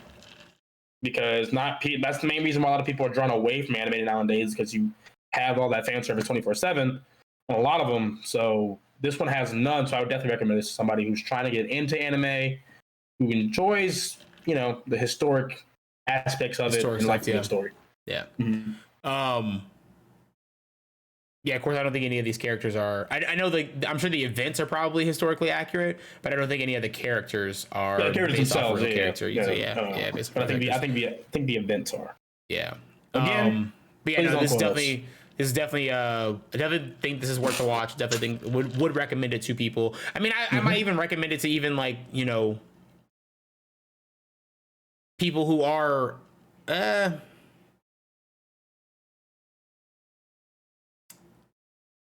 Lost my train of thought. Never mind. I forgot it. I lost it. There it is. It's gone. But yeah, no, that's season 1. Are you obviously you're excited for season 2? Yeah. With how this show is, right? Would you watch season 2 week to week? Or would you if we do it for the series, I'm cool with that. Yeah. Or if we do it for Twitch, I'll watch it week to week, but I don't mind waiting to binge either. Okay. If it's not, that was another question that I wanted to ask you about season 1. Do you think this show would work? Do you think you would have stuck around if you were watching it week to week originally when it first aired? It'd have been harder. It'd have been harder. You think it was better because it was? You think you like it more because it was bingeable? Mm-hmm. It'd been harder for me to watch that week to week because again, there are low episodes where like you're like okay. I don't really give a fuck about any of this information for real. Yeah. But again, that's the reason why I can't give it a 10, because it does have those low episodes. But still overall it's a very good anime. Very good first season. Yeah, I think I'd have to agree with you there. I know it kind of sound like a broken records or echo boxes at this point, but yeah, I think it would have been tough. Those episodes, thinking specifically about like episode. Where is it at? Episode 13, The Light of Dawn. That's the one where they go to the village with the little girl. Mm-hmm. I think that would have been an episode that kind of turned me off. Yeah. I think because we didn't need that. Yeah, it was kind of a boring episode. It was kind of a boringer episode. I didn't need her story, Let me see. Floki reports Kingdom Hearts. I'm trying to remember. For the most part, there's not a lot of low. There's like maybe 2 that are like low episodes. but they have a couple, so you got to get points deducted for that, boss man. Yeah, History of the Beast. I'm just trying to see if there's another one that like really caught me or kept me where it would have been hard for me to keep going.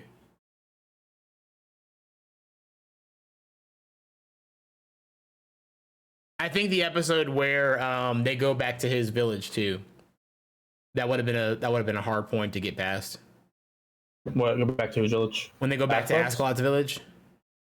Yeah.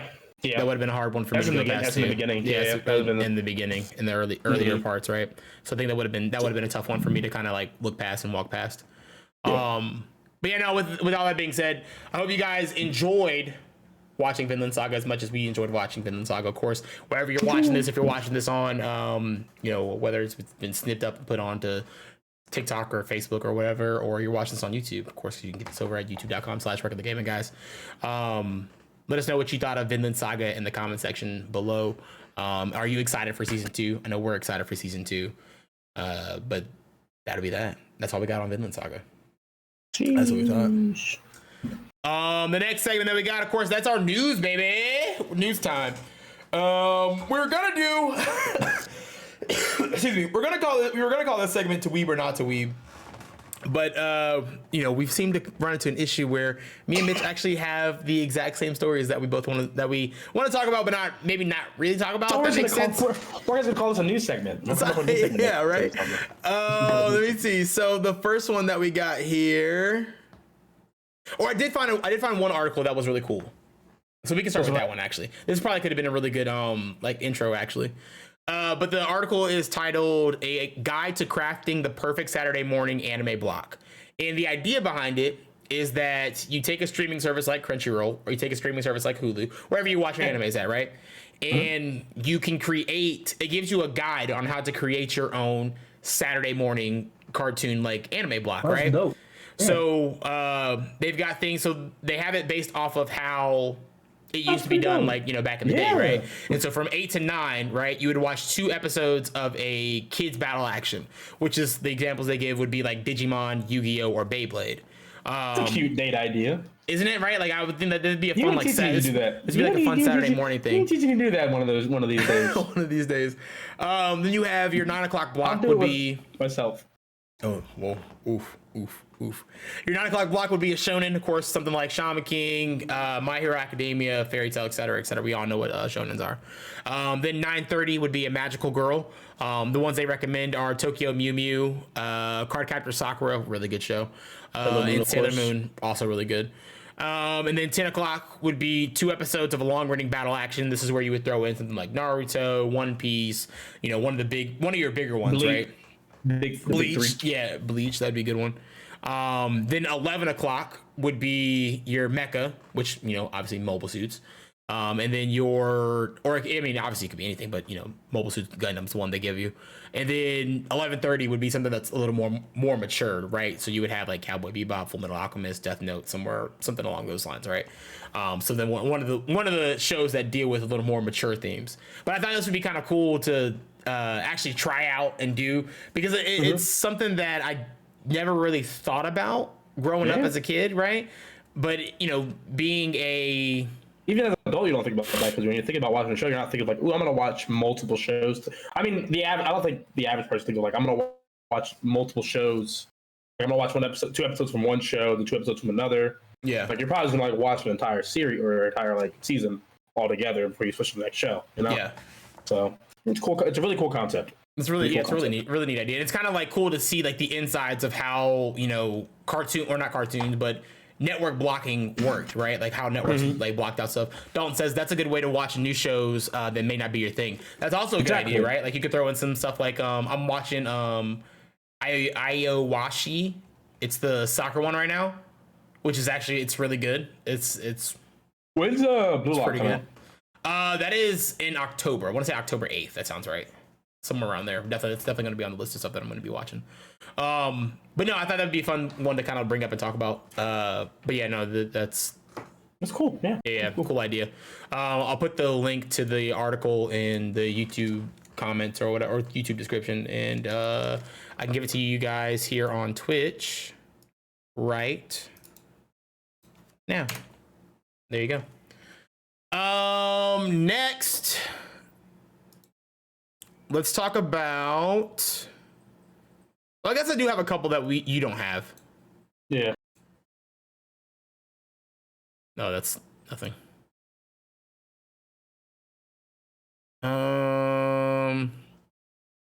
So to weeb or not to weeb, Mitch? Do you want to talk about how much money Dragon Ball's grossed over the weekend?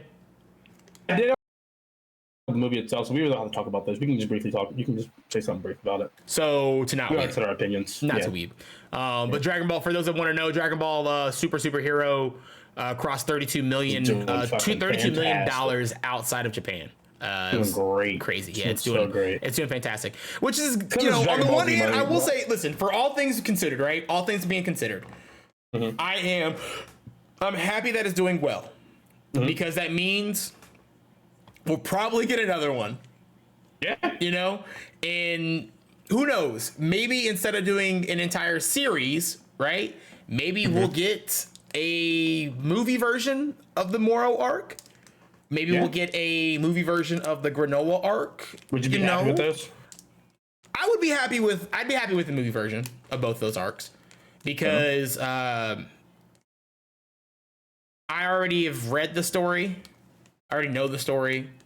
Fair. And the stories aren't great. Anything crazy? Yeah, they're not great, but they're not bad either. And I think it would be a lot of fun. Better not get that goddamn animation style. That's all I know.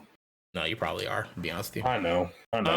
Next story we got One Punch Man season 3 has been announced. Yeah, that's what I was excited for. This one was kind of shocking to me, right? Like I thought we already knew that season 3 was announced. Yeah, I thought we already knew season 3 was announced. It hadn't been announced yet, but we knew it was gonna. People knew it was gonna happen, but it hadn't officially been announced. I'm not mistaken. It had been official announced. Okay. Yeah. From what I heard, I have a coworker named Tim. Shout out to Tim. What up, Tim? Hope you're having fun on your vacation, bro. He says that One Punch Man right now, the manga, it's fucking wild. Mike, when I tell you it's insane, because I've seen like bits and pieces, because TikTok, all that stuff, they still show like snippets of like different manga pieces and stuff. Instagram, Twitter, all that stuff I'm on. But yeah, I have seen a lot. I've heard what's been happening. He says dude. That Goro and Saitama are going at it. Oh, absolutely going after it. They're getting after it, and it's like they're on universal level kind of stuff. Yeah, they're destroying entire. It's not galaxies. They're going after universes. Yeah, and so someone made a TikTok a couple weeks ago, I think, after one of the mangas came out, and it was talking about how Garo punches Saitama with like pretty much enough force to shatter the universe, kind of. Yeah, and Saitama just eats that shit. Yeah. And everyone was like, and the One Punch Man community was freaking out because like now we have physical proof that he can beat Goku. Yeah, that's the biggest thing. I think everyone's biggest thing right now is One Punch. What makes me mad about the argument, right, is that it's really dumb to compare the two. I personally think that Saitama can beat Goku, and that's only because he's written to not lose. His character, he's a satire character. He's written to not lose. If he legitimately Goku comes into his verse, he doesn't lose. He's written to not lose, bro. He can't. Is Goku a cooler character? Absolutely. But is Saitama still going to win that? Yes, because he's a satire character and he's written to not lose. Yeah. Yeah, I hate the comparison. I think it's dumb. I hate that so comparison. Dumb. I hate Goku versus Superman. Dude, there's so many all dumb of those, bro. Like, those shits are so fucking stupid. Like you can't compare them because the way their powers work are so different, right? The powers you can't put them on the same scale. I hate seeing arguments that are like Marvel versus DC or DC versus like some other verse. Like there are so many fucking crazy ass powered up mutants. Yeah, and fucking like DC that like can control time and all this stuff. If you go deep into comic books, like everyone's always like, I remember seeing this thing. It was like Goku Vegeta versus the entire, I think DC or Marvel verse. Yeah, and like who would win? There's niggas who can control space and time in the Marvel verse. Like, of course Goku and Vegeta can't win that. Yeah, they can't. Yeah. You can stop time. You're losing, bro. I'm sorry. Those are completely different powers. Although Hit was able to stop time. It was able to stop time. I get that, but no, dude. Goku was able to vibrate and move, bro. That's all I'm saying. Dude. No, yeah, there's multiple comparisons. The entire verse? No, he's not. No one's wiping out an entire verse. But no, we got One Punch Man season 3. It doesn't have an actual official release date, but we are getting a season 3, so that's kind of exciting. I want to see. Let me go through this. I don't think we have an actual. I didn't remember seeing a date for it. Yeah, I don't think we have an actual release date. I was also just skimming through it. Yeah, it's just going through production. Yeah, it's just going through production. We can go pee. I'll keep going. We almost have a couple more. Okay. We have a couple more. We talked about Dragon Ball Superhero. Then we got One Punch Man season 3 officially announced my computer. Oh, there it is. Now it's moving. Get rid of One Punch Man. I got rid of that one. Now we've got the second Sword Art Online progressive film delayed due to COVID-19, unfortunately. We really have to weeb out about this. We can just I was kind of just telling that for the people because I tagged it up. I put it up there because, we did talk about briefly about the movie coming out. So I kind of want to let everybody know who's watching, who's been following us since then, that the movie has been delayed.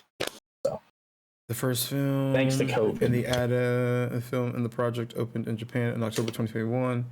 Has this hasn't come out yet, right? No, sir. To the States, the first one anyway, right? I don't think so, no. I don't remember it, because and it makes me mad because I remember seeing clips from the movie, and I was like, I don't remember seeing this at all. This is bullshit. You have to go, you can find it. You can find it in the States for sure. You can go to certain websites and find it. Aniplex, let's see. But I don't think I kind of want to see this. It's not on. I do too. It's not on any major streaming services right now. If I'm not mistaken. You got to go to some backdoor shit. Tickets, travel. Let's go to tickets.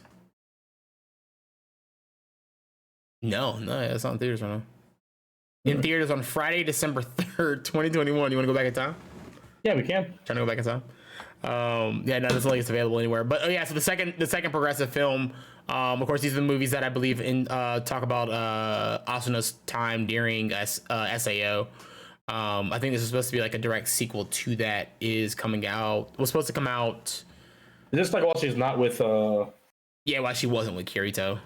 Let me see. I'm trying to find the. Oh man, that means the it was slated to come out this September 10th alongside the IMAX screenings and everything, but now it's set to come out.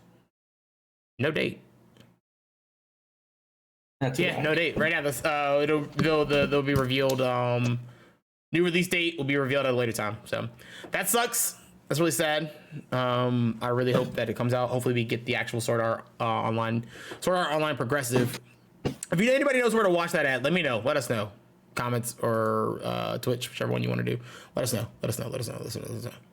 And then this last one, Mitch, is kind of another B announcements for announcements. Keep talking. Tell people about this. I have to go pee. Go pee. I told you to go pee. We keep getting announcements for announcements. This one's Jujutsu Kaisen anime to get more information, more season 2 information on September 18th. So that wasn't then saying that, hey, we're, it's coming out on September 18th. It's just saying, hey, we're getting more information on September 18th.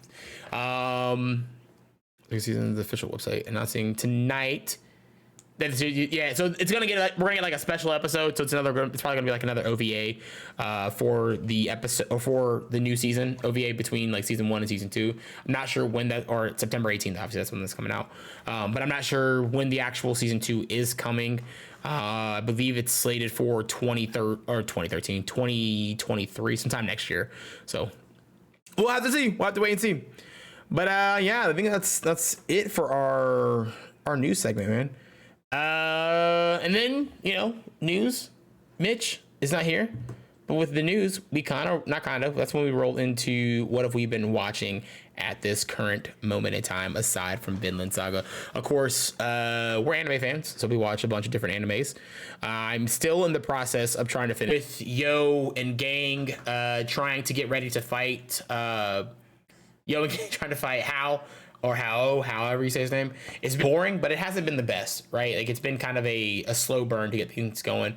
We're finally in the final portions of at least where I'm at anyway. I'm in the final portions of the actual shaman fight, and so it's fun to watch. But again, I talked about before with Shaman King, I'm kind of not drudging myself and forcing myself, but essentially forcing and drudging myself through the show, because I don't really care for the dialogue in the show. I feel like the dialogue is kind of like childish. It's a little underwhelming and childish. I've also been watching Tekken Bloodlines. That came out on Thursday last week. That's actually not bad. It is not my favorite animation style because, again, it's that 3D 2D type deal, right? Where, you know, when the fights are actually happening and everything, it's in like the 3D animation.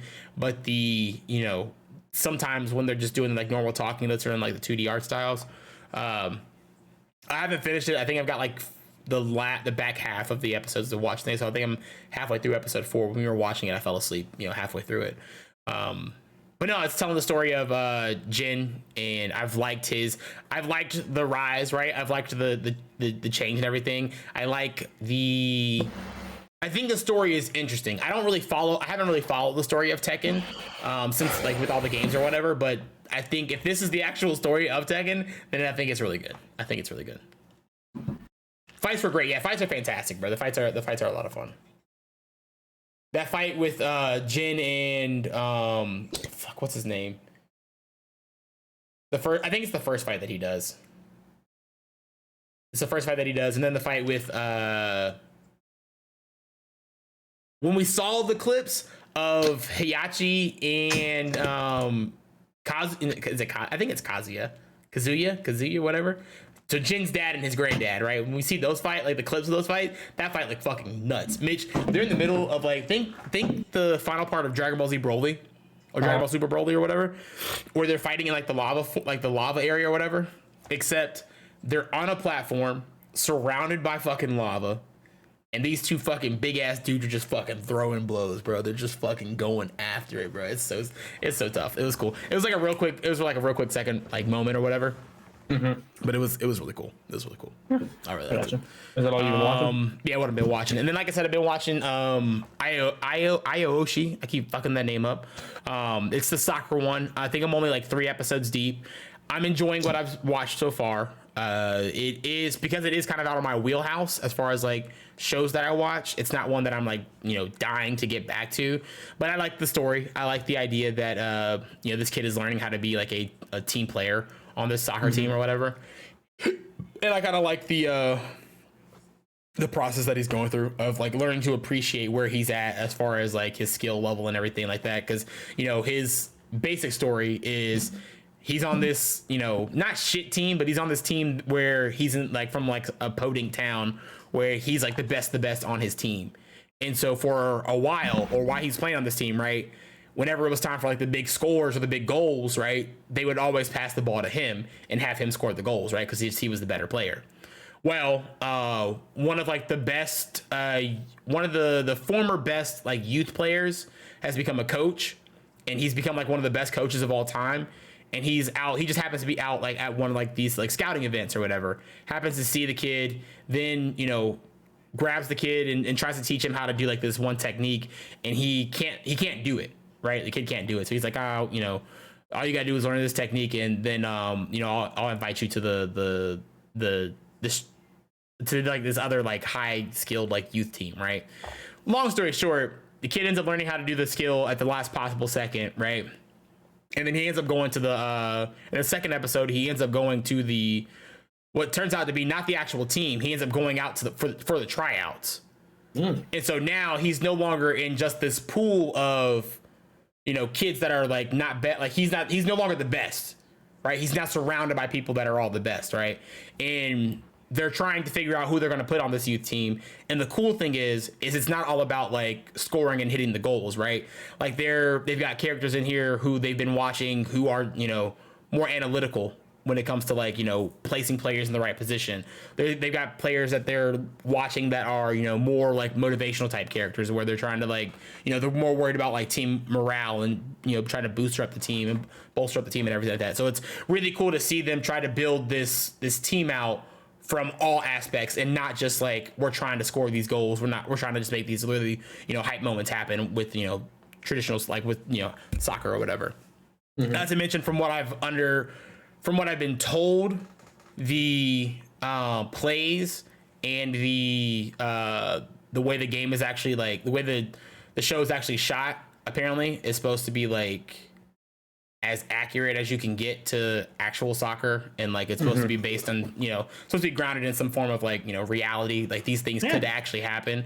So it's pretty cool. It's got me interested. Free, it's a swimming show, right? Is one of my favorite shows outside of action anime that has been that I really enjoy, right? And so it's cool to start trying to flip into other things, and this is one of the ones that I wanted to watch. I heard this was really good, especially with Blue Lock getting ready to come up.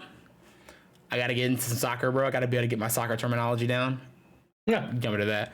I've also been watching Skeleton Knight in Another World. The dub is available on Crunchyroll.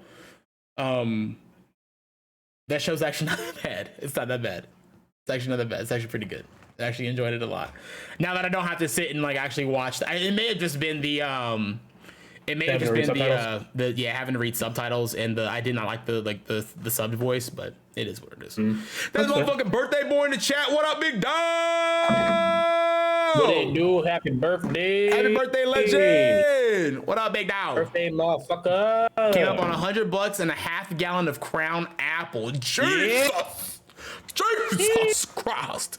But yeah, that's it for me. That's all I'm watching at the moment. What are you watching right now? So I watched. I finished up Overlord in terms of. I got all the way to season 3. There is a season 4 that's currently out. However, it's not finished yet, so I'm waiting on that to finish up before I dive back into that. But I thoroughly enjoyed seasons fucking 2 and 3. I think it's the last time I've talked to you guys. I've since then finished seasons 2 and 3.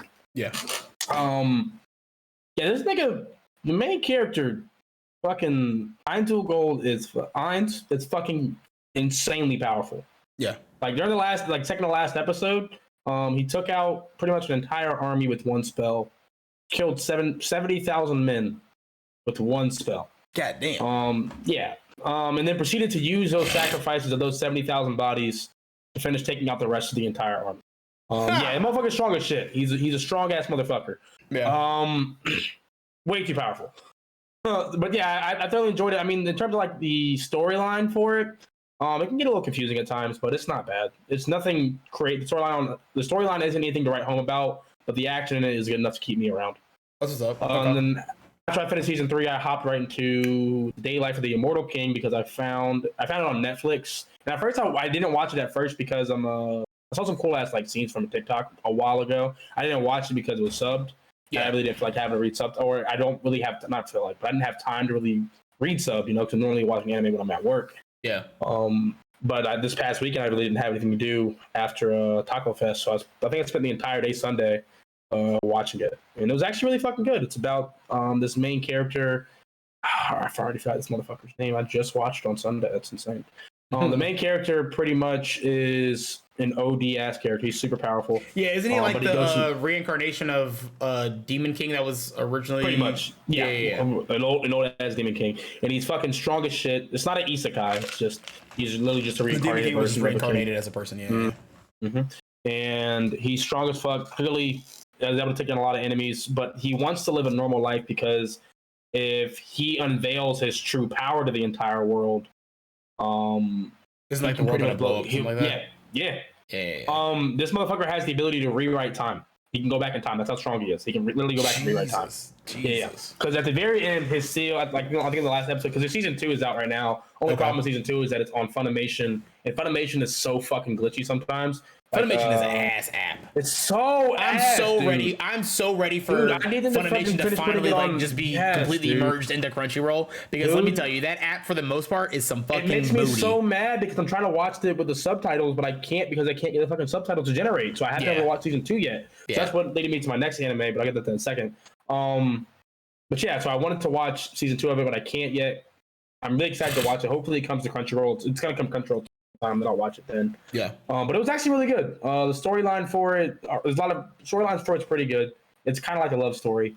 But a lot of really, really good ass action scenes. A lot of good ass action scenes. I'm excited for season 2 because I'm hoping they expand more on some of these guys' powers.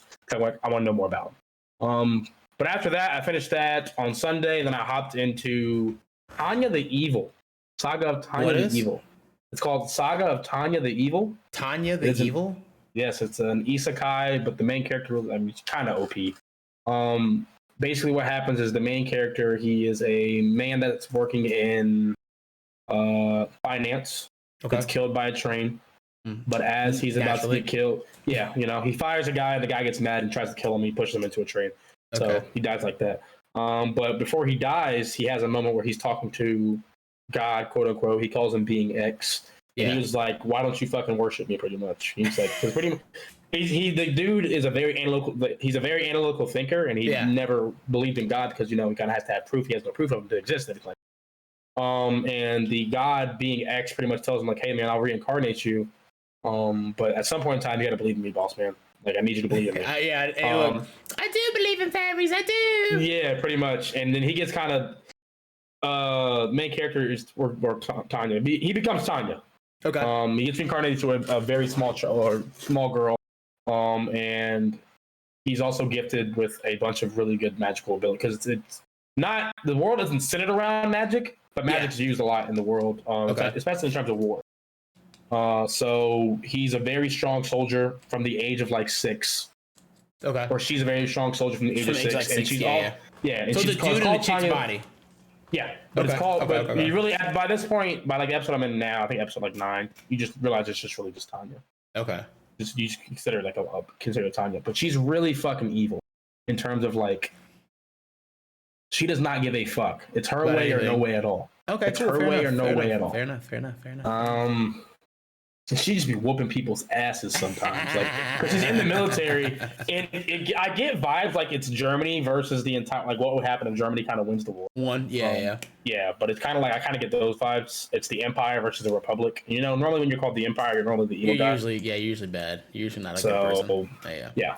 So the Empire is currently fighting against the Republic and all the Allied forces, and Tanya is in the Empire, and she's working for the Empire forces. And she's just like, again, she's super fucking smart. I'm only 8 episodes in, but I've thoroughly enjoyed what I've watched so far. It's a lot of good action scenes, a lot of good man-hour. The magic is really just gunfights, but it's amplified bullets. Amplified bullets. So it's kind of like some it's kind of like Fire Force, kind of. Fire Force. I'll say Fire Force or Gun Gale. Yeah, I got Gun Gale too. Yeah. Okay. Kind of.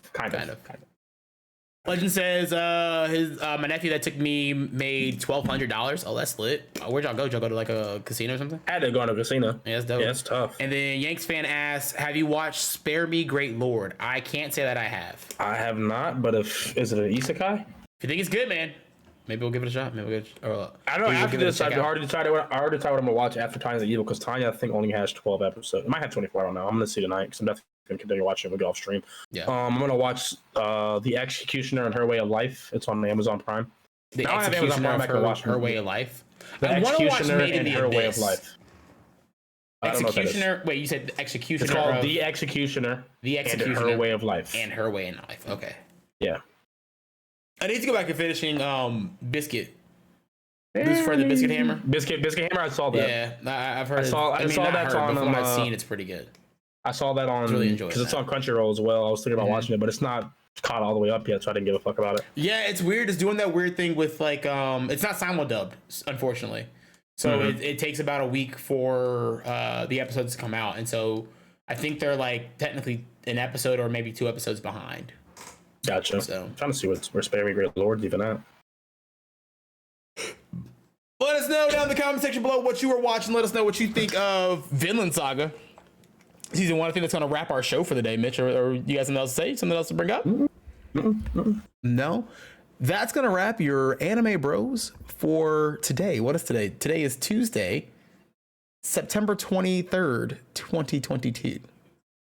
Let us know, like I said, let us know down in the comment section below what you're watching right now, what you thought of Vinland Saga Season 1, and what you thought of Dragon Ball Superhero. Maybe you got some different opinions than what we got. Maybe you have, okay.